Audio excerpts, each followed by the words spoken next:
우리가 성경 공부를 하는 것은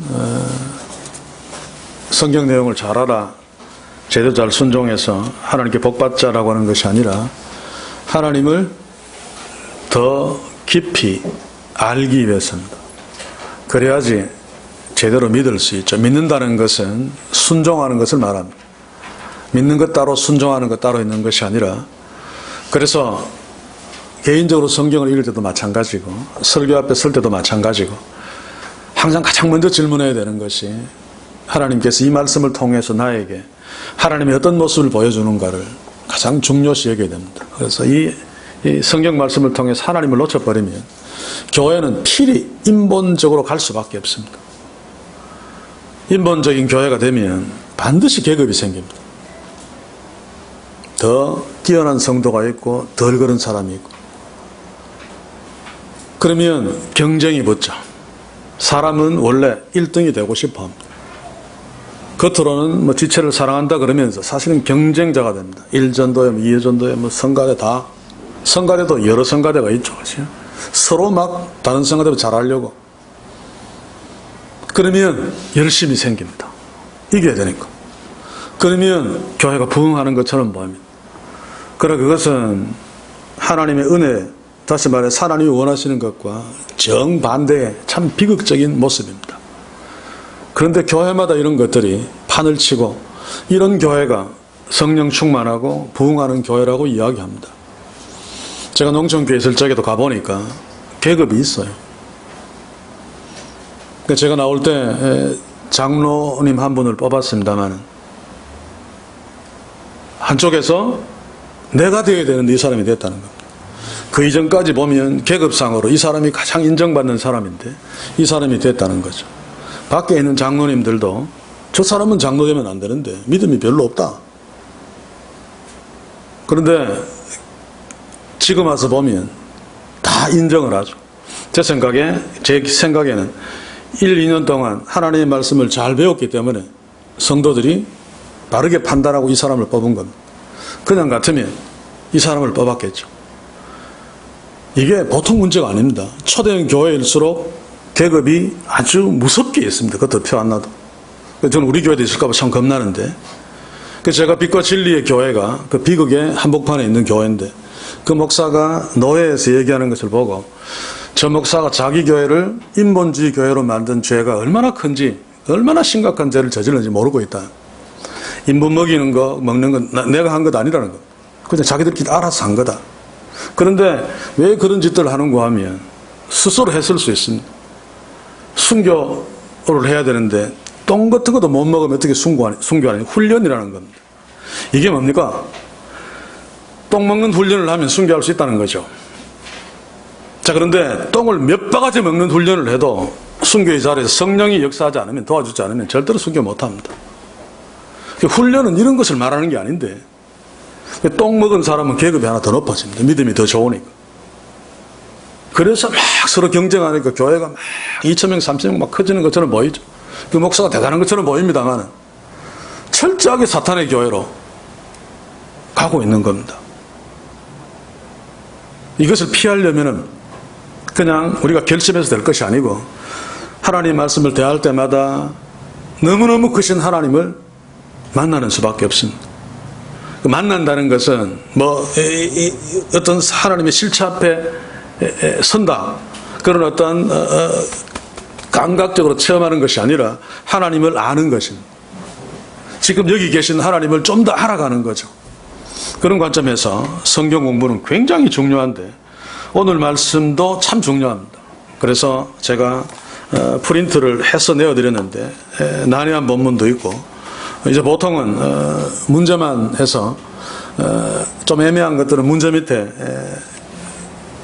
저도 문제에도 좀 삐딱하게 프린트를 했습니다만 좀 더 많이 프린트해서 다음부터는 이거는 옛날에 약속대로 스트레스만 받으니까 안 하겠습니다만은 오늘 이 초막절이라고 하는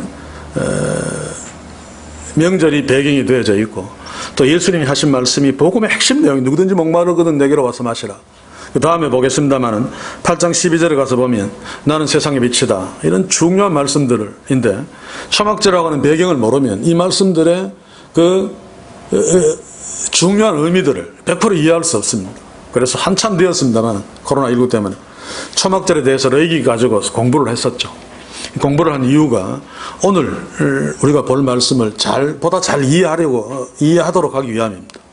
그래서 제가 일본에 초막절 기간 동안에 성전을 중심으로 행하는 중요한 의식들 중에 요한복음 7장 8장을 이해하는 데 필요한 두 가지 의식을 말해보라.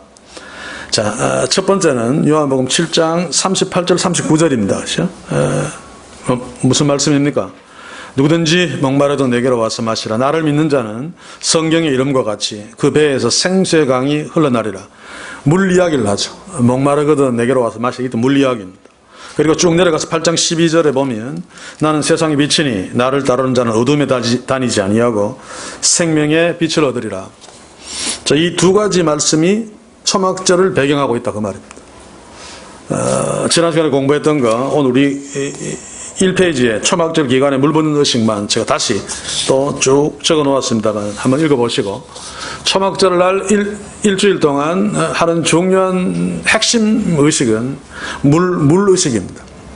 실로암에서 물을 그 금으로 만든 항아리입니다. 물을 떠다가 성전 수문을 통해서 제단 앞까지 가지고 가죠. 그때 대제사장이 지도를 합니다. 그리고 거기에 떠놓은 물은 일주일 동안 초막절날 아침 저녁으로 매일 제사를 지냅니다. 그때 소위 말해서 전제는 원래 포도주를 씁니다만 이때는 실로암에서 떠온 물을 사용하죠. 그래서 물을 제사 지낼 때 쓴단 말입니다. 그렇게 하는 이유는 6월절날 출애굽하고 광야에서 반석에서 물을 내신 그 하나님의 은혜에 감사하면서 그 반석이 메시아죠. 그렇죠? 그리고 반석에서 나온 물이 성령입니다. 구약 성도들도 알고 있습니다. 그 성령을 주심을 기다리는 예식입니다. 오순절에 있는 성령 그거는 몰랐습니다. 그들이 말하는 성령이 오신다는 것은 메시아가 오신다는 말입니다. 구약 성경에 계속 메시아 예언과 하나님의 신이 임하는 것과 연결되어지죠. 그러면서 초막절날 물 붓는 예식을 했습니다. 그런데 실제로는 그게 우리나라의 기우제하고 비슷했습니다. 부정적인 거죠. 초막절은 추수를 다 하고 난 뒤에 하는 절기입니다. 그래서 6월절보다 훨씬 더 사람들이 많이 모이고 훨씬 더 기뻐했습니다. 우리로 치면 구정이 훨씬 더 큰 명절일 것 같은데 추석날이 더 좋았죠. 먹을 것이 많으니까. 유대인들의 초막절도 마찬가지였습니다. 그래서 초막절날 그렇게 모여서 더 많이 붐볐습니다. 그런데 물 붓는 예식은 풍년이 들었으면 막 감사하는 거죠. 또 만약에 비가 많이 안 오고 또 이슬도 잘 안 내리면 흉년이 들 수밖에 없는데 그럴 때는 풍년이 들었던 흉년이 들었던 내년에 또 비 많이 주십시오라고 하는 일종의 기우제의 의미가 있었습니다. 이것은 별로 좋은 의미가 아닌데 제가 책을 읽어보니까 실제로 대부분의 사람들이 그런 의식을 가지고 물 붓는 의식을 행했는데 이것은 구약시대에는 없었습니다. 짐작컨대 예수님이 오시기 한 200년 전쯤 중간기 어느 시대에 이 초막절에 물 붓는 의식이 시작되어졌다라고 짐작합니다. 어쨌든 예수님이 오셨을 때는 이 물 붓는 의식은 상용화되었죠. 초막절이면. 그래서 물 붓는 예식을 배경으로 해서 예수님이 나한테 와서 마셔라. 실로암 물을 저가서 이게 아니고 나한테 와서 마셔라 라고 말하고 있는 것입니다. 이건 좀 이따 이야기하고 또 한 가지는 초막절 기간 동안에 여인의뜰이죠. 성전 뜰하게 큰 불을 두 군데 켜놓았습니다. 예루살렘 성전이 높은 데 있기 때문에 예루살렘 도성이 별로 안 크죠. 그렇죠? 어디에서도 밤에 그 불빛을 볼 수 있습니다. 요즘까지 생각하면 안 됩니다. 그렇죠? 그때는 밤 되면 아무것도 없죠. 보름달이 뜨면 좀 밝을까? 아무것도 없기 때문에 별로 큰 불빛이 아니라도 다 비칩니다. 그 불빛이 비쳤습니다. 그 불빛은 초막절 마지막 날까지 물의식을 하고 그거 끝나고 불은 한 2, 3일 정도 더 두었던 것 같습니다. 기록이 없기 때문에 정확하게 알 수 없지만 예수님이 나는 세상의 빛이다라고 할 적에는 초막절이 지난 다음이죠. 성경을 한번 펴볼까요? 우리가 오늘 공부할 게 44절까지인데 45절부터 하속들이 대제사장들과 바리새인들에게 오니 저희가 묻되 어찌하여 잡아오지 아니하였느냐. 요게 초막절 7째 날 저녁쯤 될 것 같습니다. 그 다음 날은 이제 초막절이 끝나고 8일째 되는 날이죠. 8일째 되는 날은 안식일이 아닙니다만 하나님이 성의 안식일로 지켜라 라고 명령했습니다. 쉬어라 라고 하는 거죠. 그것은 7일 동안 막 물도 오고 막 또 버드나무 이런 거 들고 제단 막 돌면서 막 춤추고 막 이런 행사를 일주일 동안 했기 때문에 아마 피곤해서 힘들까봐 백성들에게 쉬도록 한 것 같습니다. 정식 7일마다 오는 안식일이 아니고 초막절 7일 바로 다음 날은 임시 안식일로 정해서 쉬도록 했습니다. 이때도 불은 켜져 있어 생각되어지는데 그런데 아마 그 안식일하고 초막절 마지막 날하고 사이에 있었던 것 같은데 쭉 내려와서 8장 1절을 한번 가보시면 다 각각 집으로 돌아가고 예수는 감람산으로 가시다. 아침에 다시 성전으로 돌아오시니 이때가 안식일입니다. 예수님 안식일 되면 반드시 성전에 왔죠. 다른 데에 있으면 회당에 갔고 그런데 불행하게도 이 본문은 갈로로 쳐져 있죠.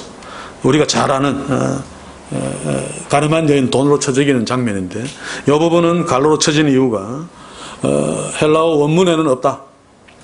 이제는 거의 100% 학자들이 다 인정합니다. 그래서 새로 나온 성경은 이게 이제 아예 빠지죠. 그런데도 일반적으로 이게 좀 뒤에 어디에서 끼어들어온지 모르지만 맹전성에서 들어온 것일 것입니다. 실제로 있었던 사건이면 틀림없다라고 대부분 인정합니다. 어쨌든 그러나 요한이 성령의 감동으로 쓴 헬라어 원문에 있는 것은 아니라고 여겨집니다. 그래서 이것은 제껴놓고 12절부터가 안식일 날 성전에서 예수님이 말씀하신 것 같은데 이때 초막절 날 일주일 동안 켜져 있던 불이 8일째 되는 날도 켜져 있었던 것 같습니다. 그래서 그 불을 배경으로 저기 아니고 내가 진짜 빛이야 라고 말씀하시는 것이 8장 12절입니다. 자, 그러면 이제 1번으로 가서 두 가지 의식을 말해보라. 하나는 물의식입니다. 요한복음 7장 38절 39절에서 예수님이 생수 그 배에 흘러나리라 또 내게로 와서 마시라 라고 한 이 모든 것들을 이것을 배경으로 하고 있습니다. 그리고 또 한 가지는 나는 세상의 빛이다 라고 하는 것, 성전 마당에 여인의 뜰에 켜놓은 큰 등불 두 개를 염두에 두시고 내가 세상의 빛이야 라고 말씀하시는 것입니다. 그리고 이제 2번은 명절 끝나고 큰 날, 이것은 무슨 뜻인지 별로 중요하지 않습니다만 그러나 크게 두 가지로 나뉘어져 있기 때문에 이거다 저거다 막 서로 주장하기 때문에 제가 문제로 내었습니다. 무슨 말인가 하면 명절 끝나고 큰 날을 제8일째로 주석에 보면 상당 부분 그렇게 나와 있습니다. 또 7일째가 끝날이다, 큰 날이다 라고 나와 있는 부분도 있는데 3대 7입니다. 그런데 숫자적으로 적은 3이 맞습니다. 단만 이야기하면 명절 끝나고 큰 날은 초막절 마지막 날, 초막절은 일주일이죠. 성경을 한번 볼까요? 우리 제가 교환으로 내드린 거 1번에 보시면 신명기에 보시면 타작마당과 포도철에 소출을 수장한 후에 추수하고 난 뒤에죠. 7일 동안 초막절을 지킬 것이요. 7일이라고 명시되어 있습니다. 그리고 15절에 가서 보시면 7일 동안 내 하나님 여호와 앞에서 절기를 지키고 에스겔서 45장 25절에 보시면 7월 15일 절기 7일 동안에도 이대로 행하여 속죄제와 번제와 그 밀가루와 기름을 드릴지니라. 초막절은 7일 동안이다라고 규정되어 있죠. 근데 문제는 레위기 23장 34절 30에서 6절입니다. 거기 보시면 이스라엘 자손에게 고하라. 7월 15일은 초막절이니 여호와를 위하여 7일 동안 지킬 것이라. 여기 나와 있죠. 첫날에는 성회가 있을지니 너희는 아무 노동도 하지 말지며. 이게 무슨 말인가 하면 초막절은 안식일 아니라도 초막절이 시작될 때 성회가 시작되는 거다. 그래서 안식일처럼 하라는 것이 7일 동안. 그러나 일은 해야 되죠.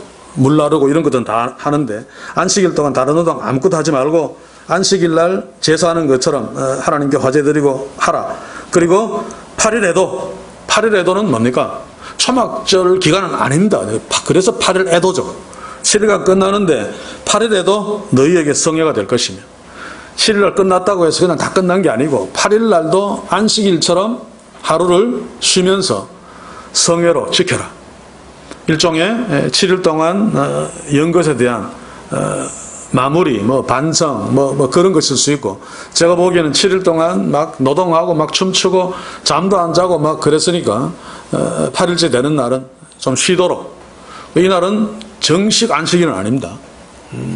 소위 말해서 사바스 데이는 아니란 말입니다.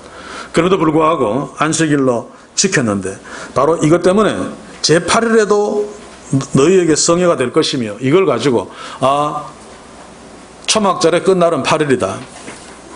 그런데 기록을 살펴보면 한참 뒤에 예수님 뭐라 그래야 됩니까? 한참 뒤에 8일도 초막절로 끼워 넣은 그런 기록들이 들어 보입니다. 그러나 우리는 성경을 보시면 6월절 초막절 절기는 7일 동안입니다. 그렇죠? 그리고 마지막 날 큰 날이라는 말은 원래 이 축제를 막 열면 마지막 날이 클라이막스입니다. 물 붓는 예식도 그렇고 이게 가장 성대하게 진행되어지면서 완전 막 이제 내일이면 끝나니까 한마디로 처절하게 하는 거죠. 그래서 큰 날이라고 붙였는데 다른 어떤 기록에도 안식일을 놓고 큰 날이라고 언급한 기록 예는 없습니다.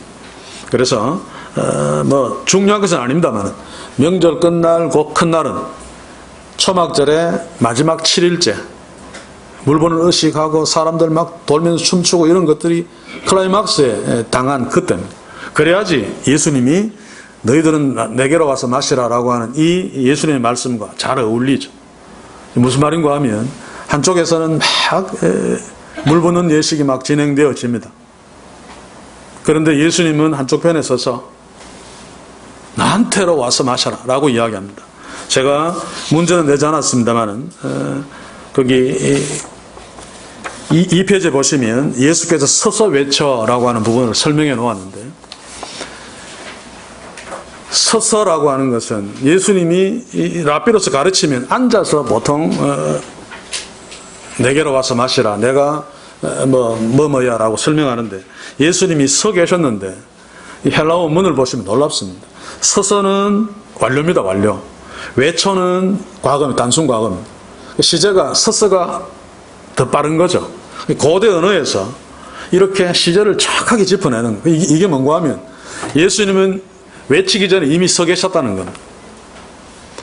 앉지 못하고 서 계신 상태에서 외친 것인데 헬라어 원문대로 보시면 외치다 이거는 완전 고함 지르다는 말입니다. 성전에 사람들이 명절이라고 모여 있으니까 많은 사람들이 모여 있으니까 하나님이신 예수님이 있어서 그쪽에 아무도 주목 안 하고 물 막 가는 그거 구경하면서 막 춤추고 박수치고 그러고 있는 상황이죠. 그래서 살살 이야기하면 아무도 못 듣습니다. 그래서 서 있는 상태에서 막 고함을 지금 예수님이 막 고함을 지르고 있는 거죠. 자기 말 좀 들어라. 세례 요한도 마찬가지죠. 거기 보면 1장 15절에 제가 외쳐 똑같은 단어가 쓴 광야이기 때문에 넓어서 그렇기도 합니다만 많은 사람들이 모이면 잘 집중 안 합니다. 자기들끼리 막 잡담하고 그러죠. 그래서 막 고함을 지를 수밖에 없는 거죠. 예수님은 상황이 더 심각했던 것 같습니다. 제가 이것을 여기에 실은 것은 일종의 아이러니 때문입니다. 사실은 예수님이 반석이시고 예수님이 그 생수의 실체신데 이들은 물 길어서 붓는 예식을 하면서 그 출애굽 반석에서 나온 생수를 생각하면서 이 메시아를 주시옵소서 기다리고 있는 거죠. 왔는데 모든 사람들이 여기에 막 신경을 쓰고 있습니다. 예수님은 내가 그야 나한테로 와서 마셔라. 목마른 자는 누구든지 와도 돼. 라고 하고 있는데 여기 다 신경 쓰고 있습니다. 이 모습이 참 아이러니한 거죠. 이게 어리석은 인간들의 현실입니다. 그때나 지금이나. 저는 초대형 교회는 100% 성령이 다스리는 교회가 아니라고 선언합니다. 근데 거기에 사람들이 오가가지고 막 예배한다 그러죠. 없는데. 정말 하나님의 실체 앞에서, 하나님의 임재 앞에서 예배하려고 하는 데는 사람들이 안 옵니다. 그치? 왜냐하면 재미가 없으니까. 볼 게 없으니까. 당시에도 그랬습니다. 그런데 예수님은 안타깝게 지금 서서 막 목 놓아서 내야 내라고 지금 이야기하고 있는 거. 그 상황을 한번 생각해 보십시오. 그리고 우리는 어느 쪽인가를 한번 물어보십시오. 하나님을 모르면 이쪽에 서서 이게 정말 맞다고 생각합니다. 저쪽에 조금 모이는 사람 보고 바보 등신들이라고 이야기합니다. 정말 슬픈 이야기죠. 그래서 진지하게 나는 어디에 서 있는가? 나는 정말로 예수님을 주목하고 있는가? 뒤에 보면 예수님을 주목하고 있는 사람들도 예수님을 제대로 알지 못했죠. 완전히 엉터리로 알고 또 그리스도라고 그 선지자다 그리스도라고 했지만 그러나 진짜 예수님의 그리스도 되심은 몰랐습니다. 그렇죠?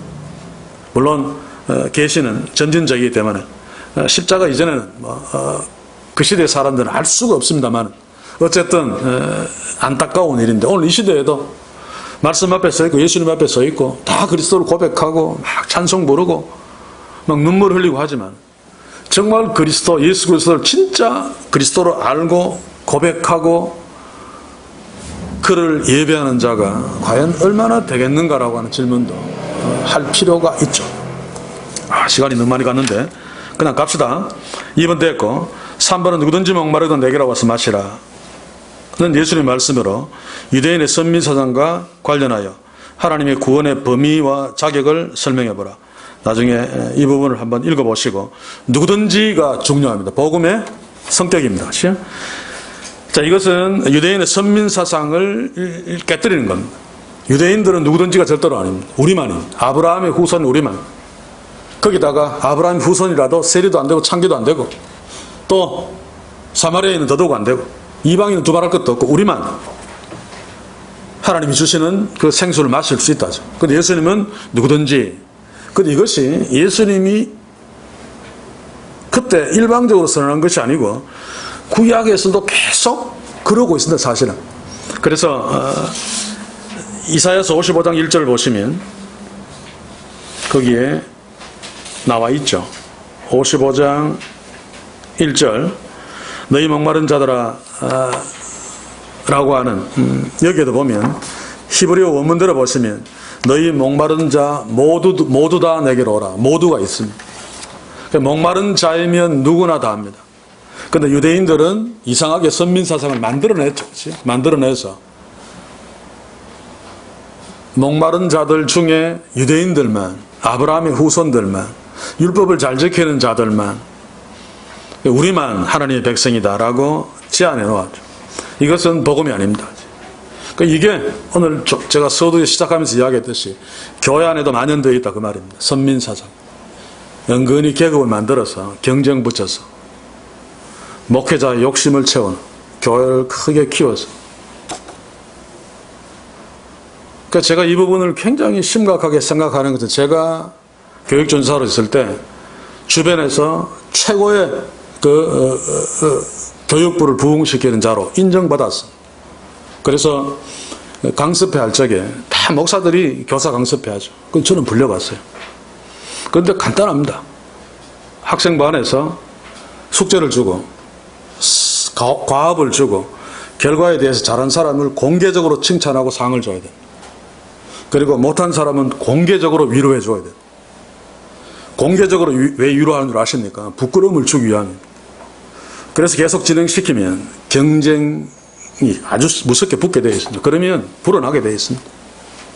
마치 잘 되는 것처럼 보입니다. 나중에 제가 깨달았습니다. 이게 너무너무 내가 잘못 생각한 거, 죄구나. 실제로 그렇게 하면서 저는 제 스스로 자랑스러워서 내가 이 정도로 대단하다. 겉으로는 성령님이 하셨습니다 라고 말하죠. 하나님 없이 목회한 거죠. 진짜 하나님 앞에 서면 못 그럽니다. 무슨 경쟁을 붙입니까?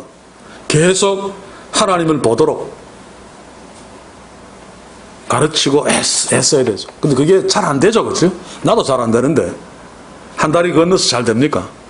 그 삼켜 몸부림쳐야 되는 하나님을 알려고 눈에 보이지도 않고 그러나 말씀에는 계시되어져 있습니다.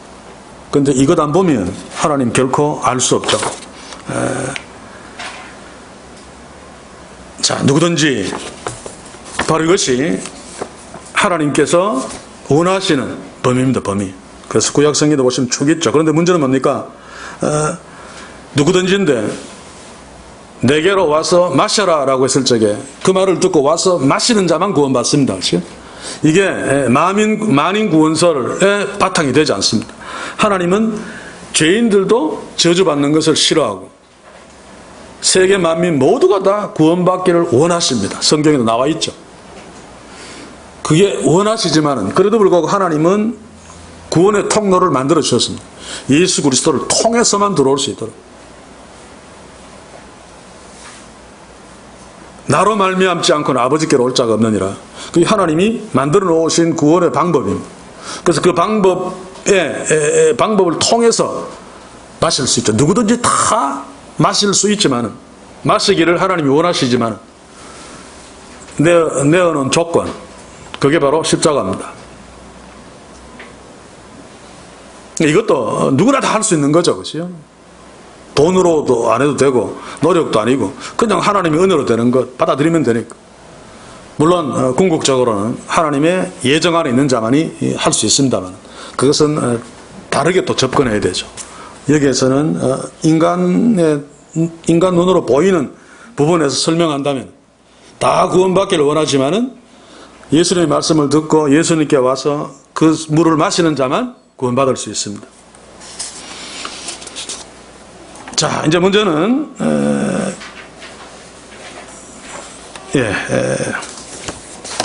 다음 시간에 있도록 하고, 이 누구든지라고 하는 거, 이거 선민사상을 깨뜨리는 것이 굉장히 중요합니다. 복음인데 유대인들이 사도 바울을 왜 죽이려고 애쓴 줄 아십니까? 하나님을 어그러뜨리고 그게 아니고 결국은 궁극적으로는 자기들의 선민사상을 깨뜨리기 때문에 너무 화가 나서 그렇습니다. 우리만 구원받은 자들인데 이방인 개같은 놈들 다 구원받는다 그러니까 너무 화가 나는 거죠. 오히려 복음이 이방인대로 넘어갔다 그러니까. 그래서 예수와 바울과 대결시켜 놓고 지금도 유대교는 바울을 집중적으로 공격합니다. 선민사상을 깨뜨리기 때문에 예수와 다르다는 거죠. 그리고 예수도 공격합니다. 그는 메시아가 아니다. 사기꾼이다. 예수도 보면 선민사상을 이 본문에서 깨뜨리고 있잖아. 근데 바울이 더 노골적으로 그러니까 바울을 공격하는데 최근에 지금 보면 유대교에서는 작전을 바꾼 것 같아요. 아마 옥성도 거기에 쏘고 넘은 것 같은데 저도 최근에 거기에 관한 여러 가지 책들을 많이 읽습니다만 최근에 지금 흐름이 예수님은 유대인이었다. 유대인의 랍비였고 참으로 위대한 자다. 이제 부정적인 면에서 사기꾼 공격 안 하고 모든 랍비보다 특별하게 뛰어나는 랍비. 정말 존경스럽다. 막 긍정적으로 접근해요. 그런데 보니까 그렇게 접근하는 이유가 있어요. 결국 그렇게 접근해도 끝에 가서는 뭡니까? 자기들이 최대한 높일 수 있는 랍비 중에 최고의 랍비, 가말리엘 더 위대한 랍비인데 거기서 끝나는 겁니다. 하나님은 아니라는 거예요. 결국 하나님이 보내신 인자, 그 메시아는 아니라는 거죠. 최고의 선생이다. 자기들이 아직도 메시아를 기다리고 있는, 그게 맞다는 거예요. 그런데 읽어보면 굉장히 긍정적으로 막 예수를 설명하고 존경하고 막 그러니까 이거 괜찮은 것 같은데 아니에요. 절대로 그렇지 않습니다. 가장 중요한 것은 예수님은 하나님이시다. 그래야지 십자가가 하나님의 구원 사건이 되죠. 그리고 그 십자가는 하나님의 아들이 죽으신 사건이기 때문에 유대인을 이방인을 차별이 없습니다. 그렇죠? 유대인도 똑같이 이 방법을 통해서 하나님의 자녀가 되고 이방인도 똑같이 이 방법을 통해서 자녀가 됩니다. 유대인의 특권은 뭔가 하면 그 이전에 하나님 율법을 주시고 미리 모델로 택해서 구원의 그 길을 예수를 통해서 주셨죠. 그래서 그런 관점에서 굉장히 영광스러운 민족입니다. 하나님이 먼저 택해서 인간에게 구원을 주시는 통로를 만드셨기 때문에, 모델을 삼으셨기 때문에. 그런데 그들은 그것이 자기들의 교만으로 작용했어요. 야, 이러니 우리가 최고인 줄 안 거예요. 예수님은, 하나님은 유대인들이 최고라서 그런 것이 아니고 하나님의 계획 속에서 그렇게 한 거죠. 뭔지는 모르지만 제가 볼 때는 뭐 유대인들의 그 아주 특징들이 있어요. 성경을 기록하고 민족성이 딱 하나님의 말씀을 계시하고 복음을 인간에게 구원을 주시는 통로로 사용하기에 가장 적절한 민족이 유대인인 것 같아요. 그러나 그럼에도 불구하고 겸손해야 됩니다. 그렇죠? 그런데 이들은 자기가 최고라고 생각했습니다. 그래서 예수님도 죽여버렸죠. 참 무서운 건데 오늘 이 시대도 마찬가지입니다. 또 이야기합니다만 우리는 절대로 특권의식을 가지면 안 됩니다. 초대형 교회일수록 그런 특권의식들이 더 있습니다만 그러면 하나님의 은혜는 사라집니다. 특권의식을 갖다가 가도 성경에서 하나님을 만나고 그 하나님의 은혜로 내가 하나님의 자녀된 것을 알면 다 놓아야 되죠. 아, 이게 아니구나. 저절로 겸손해집니다. 그렇지 않으면 계속 자기가 경쟁해서 올라가죠.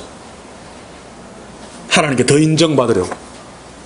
이게 복음이 아니라 하나님의 은혜가 아니라 인본주의, 인간의 그 공로로, 노력으로 뭔가를 이끌어내는, 철저하게 기독교는 반대되는 세속 종교와 똑같습니다. 그렇죠? 속지 마시기 바랍니다.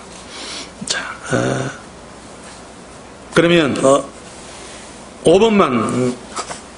4번만 하고 마칩시다. 시간이 벌써 3시인데. 자, 그 배에서 생수의 강이 흘러나리라 해서 그 배는 누구의 배를 말하는가? 이것은 굉장히 중요합니다. 왜냐하면 우리 성경은 원래 뜻보다 2가지입니다.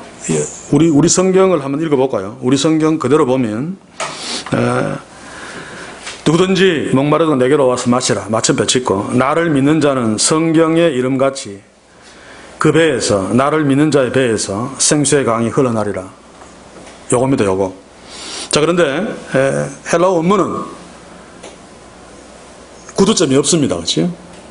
그래서 이렇게 읽을 수도 있습니다. 마시라 뒤에 마침표를 짓고. 그러나 이것은 신약 성경 전체와 어울리지 않죠. 그래서 신학적인 해석이 필요하다 그 말입니다. 문법적인 해석과 역사적인 배경을 놓고 보는 역사적인 해석과 함께 궁극적으로 가장 중요한 것이 신학적인 해석입니다. 그래서 제가 천국은 침노하는 자의 것이다 라고 하는 거 아니라고 하는데 가장 결정적인 역할을 하는 것이 신학적인 해석이죠. 천국은 하나님 나라이기 때문에 하나님 나라가 침노당하지 않습니다. 그렇죠? 인간이 하나님 나라를 침투해서 막 빼앗을 수 없습니다. 그래서 그때 있는 수동태는 이게 중간태구나 라고 알 수 있는 거죠. 그렇듯이 오늘 여기에서도 그 생수라고 하는 그 생명의 원천이 인간에게서부터 흘러나올 수 없습니다. 구약에도 절대로 그렇게 이야기하고 있지 않죠. 그렇다면 이것은 그 뜻이 아니다라고 알 수 있습니다. 그래서 쉼표를 다른 데 찍으면 제가 강의 안에 그 서방교부들은 기독론적으로 성경을 읽죠. 요한복음이 가장 예수님의 하나님 되심을 가장 잘 설명한 복음서입니다. 그렇죠? 그래서 기독론적인 관점에서 보면 이거 이렇게 읽으면 안 된다라고 판단하고 어떻게 읽는가 하면 거기에 3페이지 밑에서 보면 누구든지 목마르던 내게로 오게 하라. 그리고 곧 나를 믿는 자로 하여금 마시게 하라. 성경의 이름과 같이 그 배에서 생수의 강이 흘러나오리라. 성경의 이름과 성경에는 인간에게서 생수가 나온다는 말은 없습니다. 그렇죠? 그래서 그 메시아 예수님의 배에서 생수가 나온다고 봐야 되는데 문제는 성경의 이름과 같이 이게 이제 문제가 됩니다. 구약 성경 어디를 찾아봐도 그 배에서 생수의 강이 흘러나리라는 말이 없습니다. 그래서 켈빈은 이게 그냥 구약 성경 전체를 염두에 둔 거다. 뭐 그렇게 얘기합니다만은 저는 그렇게 생각하지 않습니다. 시편 78편 6절이나 또는 에스겔서 47장 6, 9절 또는 이사야서 58장 11절 저는 개인적으로 생각하기에 스가랴서 14장 8절을 예수님 염두에 두시고 말씀하셨다 생각되어지는데 그날에 생수가 예루살렘에서 솟아나서 절반은 동해로 절반은 서해로 흐를 것이라 여름에도 겨울에도 그러하리라. 예루살렘에서 흘러나온다. 예루살렘의 실체는 예수님입니다. 그렇죠? 그런데 구약 성경을 그대로 인용할 수도 있고 재해석해서 말할 수도 있습니다. 특히 바울 서신에 보면 예수님의 말씀들을 바울이 자기 말로 바꾸어서 많이 얘기하죠. 또 복음서에서도 구약 성경을 인용할 적에 거기에 맞게 약간씩 변형시켜서 인용합니다. 얼마든지 가능합니다. 그래서 예수님이 메시아로부터 생수가 흘러나겠다는 성경 말씀 어딘지는 정확히 모르겠지만 그거 하나를 예수님의 말씀으로 바꾸어서 그 배에서 생수의 강이 흘러나리라 라고 말씀했을 것입니다. 이것은 예를 든다면 마태복음 2장 23절에 보시면 나사렛이라는 동네에 가서 사니 이는 선자로 하신 말씀에 나사렛 사람이라 칭하리라 하심을 이루려 함이로다. 그런데 선지자가 하신 말씀에 선지서에 보면 예수님이 나사렛 동네에 가서 살아서 나사렛 사람이라 칭할 받는 일절 없습니다. 그래서 마태가 거짓말한 것이 아니고 뒤에 다른 사람이 집어넣었다는 거죠. 구약 성경에 나사렛이라는 산 사람이 있어야지 예수님이 나사렛 사람인데 메시아가 될 수 있죠. 그리고 베들레헴에 간 것은 그것도 지어낸 이야기라는 거예요. 원래는 나사렛 태어나서 나사렛 살았는데 미가서 5장 3절 때문에 억지로 막 그 종교 왕의 황제의 칙령 그래서 요셉이 만삭한 마리아를 데리고 거기 가서 베들레헴에서 아이를 낳게 조작 다 한 거죠. 그리고 나사렛에서 산 것도 그 나사렛 사람인데 성경이 없으면 안 되니까 마태복음 2장 23절에서 그렇게 나사렛 사람이라 칭하려 하심을 이루려 하심이다. 구약 성경이 있다는 겁니다. 그런데 실제로 찾아보면 없다는 겁니다. 그래서 거짓말을 하는 거죠. 근데 이것도 구약 성경에 선지자로 하신 말씀을 전체적으로 염두에 두고 한 것이다 라고 일반적으로 이야기합니다.